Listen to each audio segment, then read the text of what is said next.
Hello everyone.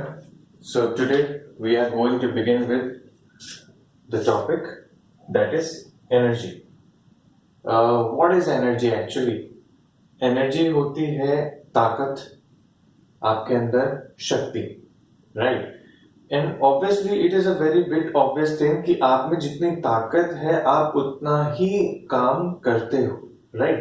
For an example, जब हमें fever आता है या फिर हमारी तबीयत खराब होती है तो हमारी एनर्जी खत्म हो जाती है क्योंकि हमारे बॉडी के जो WB सेल्स होते हैं वो हमारे को फीवर से फाइट करने में हेल्प कर रहे होते हैं, तो वो हमें एनर्जी नहीं दे पाते, वो अपने आप को ही डिस्ट्रॉय करके जो है उनको किल करने की कोशिश करते हैं। तो हमारे बॉडी का सारा न्यूट्रिशन उस तरफ चला जाता है एंड वी फील सिक, हमें एनर्जी की कमी महसूस होती है, इसीलिए हम जो है दवाइयां लेके जो है उनको WB सेल्स को स्ट्रेंथ देते हैं और हम रेस्ट करते हैं, राइट?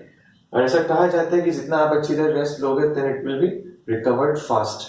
तो ऐसा बहुत ही सिंपल सा डिफरेंस है। जब हम नॉर्मल डेली वेकअप करते हैं, वी वेकअप, तो what we feel is energy inside us because of the food, because of the nutrition जो हमने लिया है, ठीक है?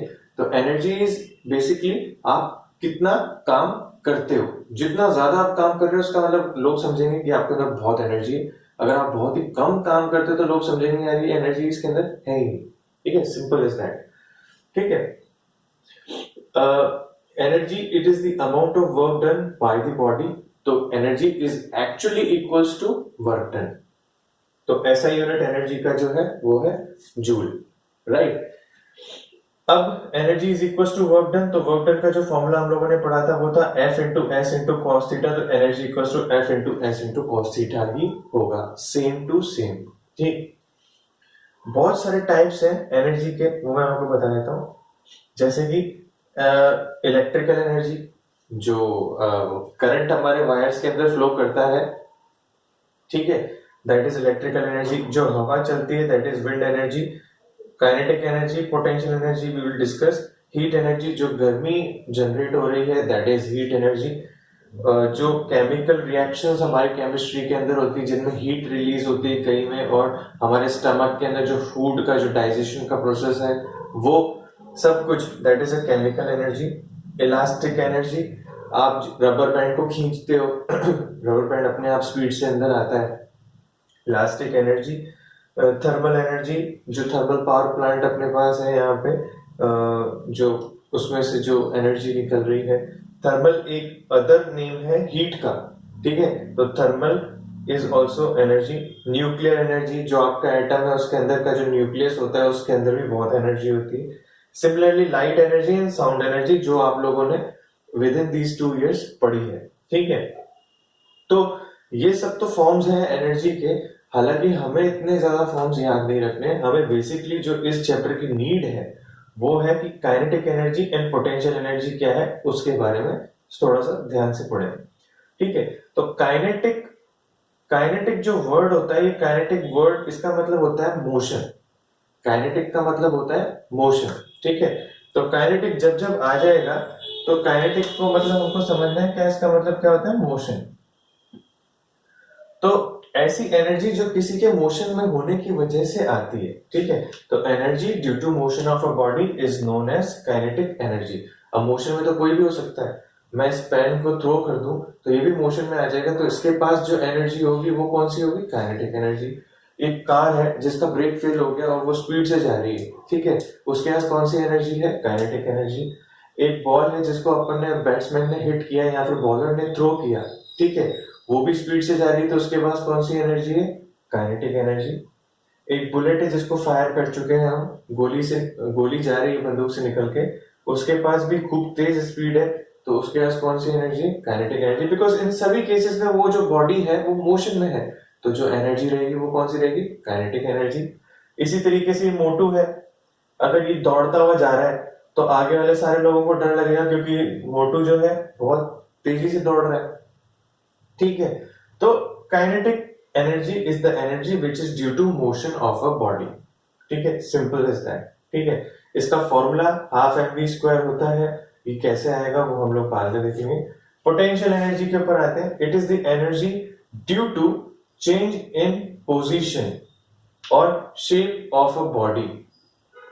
ठीक, example, ball taken to a height. For an example, मैं एक एग्जाम्पल देता हूं आपको। सपोज मैंने इसको यहाँ पे रखा है, किसी बॉडी को, ठीक है, this is the body and I have kept the body in this surface. अब इस बॉडी को मैं ऊपर लेके जाता हूँ हाइट पे, ठीक है, यहाँ हाइट पे लेके चला गया। ठीक, अब इसके अंदर इस पॉइंट पे कुछ एनर्जी है। आप कहोगे आपको कैसे पता सर, हमें तो दिखी नहीं रही। ठीक है, मुझे भी नहीं दिख रही है एक्चुअली, यहाँ पे कोई ऐसा लिखा हुआ नहीं आता कि इसके अंदर एनर्जी है, बट हाँ there is some energy.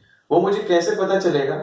Simple सी बात है, अगर किसी चीज में एनर्जी नहीं है, जैसे हम में कभी एनर्जी नहीं होती, स्कूल में हम बहुत सारा होमवर्क कर रहे हैं, खेल रहे हैं, कूद रहे हैं, एक दिन ऐसा आता है कि भाई हम लोग जो है रात को जो है घर जाते ही खाना भी नहीं खाते और बिस्तर पे लेटते हैं और नींद आ जाती है। तो इसका मतलब ये है कि आप थक चुके हो, राइट। थकने का मतलब ये है कि एक्चुअल में आपकी एनर्जी खत्म हो चुकी है, राइट। तो अगर इस बॉडी को मैं ऊपर लिफ्ट करता हूँ, यहाँ ले जाता हूँ और इसके पास यहाँ पे एनर्जी नहीं है, तो ये नीचे नहीं गिर सकता। ठीक है, ये यहीं रुका रहेगा क्योंकि इसके पास एनर्जी है ही नहीं। ठीक है, बट मैं जैसे ही छोड़ता हूँ, मैं देखता हूँ क्या ये नीचे आता है।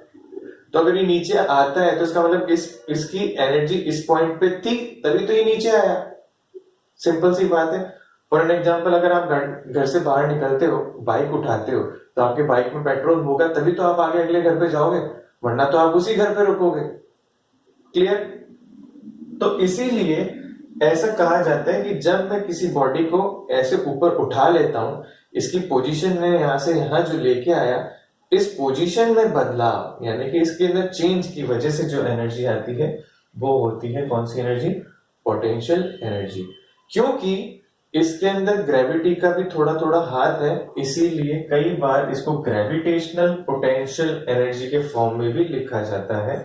ऐसा क्यों है उसका डीप डिस्कशन हम बाद में करेंगे, बट फिलहाल आप इतना जान लें कि this is potential energy due to change in position. Second point, अगर आपके पास कोई रबर बैंड है, ठीक है, आप रबर बैंड को खींचते हो, ठीक है, रबर बैंड इतना सा होता है, खींच के आपने इतना कर दिया उसको, आपने उसकी शेप बदल दी। आपने जब उसकी शेप बदल दी तो वो आपके दोनों हाथों को पास में खींचना चाहेगा। ठीक है, आप जब स्ट्रेच कर लेते हो तो अपने दोनों हाथों को पास में खींचना चाहता है, तो इसका मतलब उस रबर बैंड के अंदर एनर्जी है, तभी तो आपके हाथों को पास में खींच रहा है। तो again that energy is potential energy. उसको बोलते हैं इलास्टिक पोटेंशियल एनर्जी। ठीक है, क्योंकि वो इलास्टिक है रबर। इसी तरीके से स्प्रिंग है, स्प्रिंग इतना छोटा है, आपने खींच के उसको इतना बड़ा कर दिया, तो स्प्रिंग भी दोनों तरफ से आपको अंदर की तरफ खींचता है। ठीक है, तो वो जो एनर्जी होती है वो होती है स्प्रिंग की एनर्जी, तो उसको बोलते हैं स्प्रिंग पोटेंशियल एनर्जी। इस तरीके से जो है पोटेंशियल एनर्जी का लिंक जो है शेप से भी है।